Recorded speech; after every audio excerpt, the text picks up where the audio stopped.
Alright guys, another day, another strength. And right now we got a brand new episode in this brand new series calling it Fitness Fact or Fiction. It's gonna be fun, right? I'm gonna break down some claims that get thrown around. Some may be fitness myths, some may not be.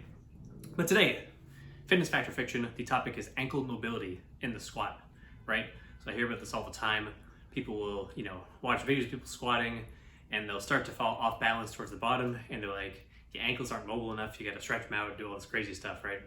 So the verdict right here, complete fiction, right? Nonsense. Star Wars, full on, just not a thing, right? As far as my own personal coaching experience, all the people I've coached, right? I've only ever had one guy who had an issue with ankle mobility, and that's because he had a tumor removed from his ankle, right? And he had a synovectomy, which is where they remove the synovial fluid from the ankle, right? So not very mobile. And he could still squat to depth, right? Even with that.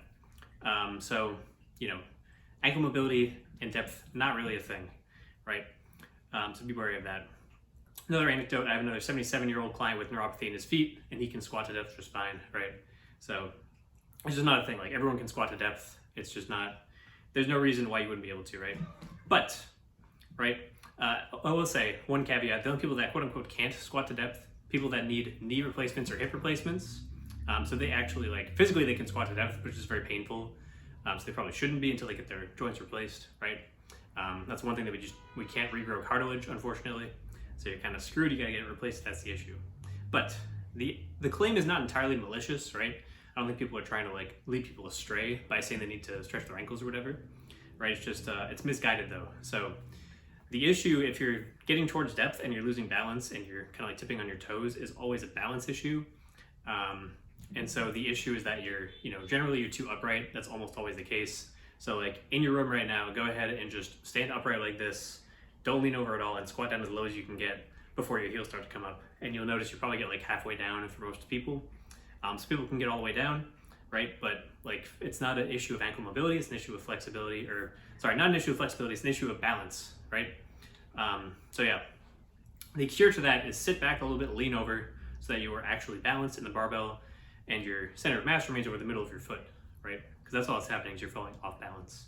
So now, one issue or one area I will say that it could make sense to stretch your ankles more is if you're someone that is trying to squat for bodybuilding purposes and you're trying to do the Mike Israetel squat, which is you're introducing an intentional inefficiency. So you're getting your weight in front of midfoot on purpose so you can put more stress on your knees, and that's fine. But if you're doing that, right, and you're trying to get more out of less weight, my argument would be, wouldn't it be better to then allow yourself to be a little bit off balance and let your ankles or let your heels come up, right? Because then you're trying to get more of a less weight. You're putting more stress on the knees by getting your heels up a bit. So Tom Platz used to do this a lot, right? So I would argue if that's the case, then I wouldn't even worry about stretching the ankle, right? Because you can still just do that anyways and let your heels come up and it's fine. Because that's part of the movement, right? You're supposed to be doing that. But yeah, if you're training for strength, there's really never a situation where you can't squat to depth. Occasionally older lifters, especially older guys, will have trouble getting to depth on the first couple sets because they're not warmed up, right? But they're going to be within an inch or two of parallel. They're not going to be half squatting or something like that or doing this 90-degree nonsense. But yeah, on top of that, a lot of other times people can't get to depth. It might be an issue of their stance. Sometimes people they take a stance that's too narrow and they point their toes straight forward. So just point your toes out to the side more, get your knees out of the way, get your, allow your pelvis to fit between your thighs at the bottom, right? But yeah, so basically you can squat to depth. Ankle mobility is not really a thing, right? If you just for some reason want to have very flexible ankles, go ahead and stretch your ankles, I guess, right? There's no downsides to doing it other than the time that it takes to do it. But don't use that as an excuse for not being able to squat properly, because it's not really an issue, right? So that's really it for this video. Hope you guys enjoyed it. Leave a comment down below, let me know what you think, and I'll see you guys in the next video. All right, goodbye.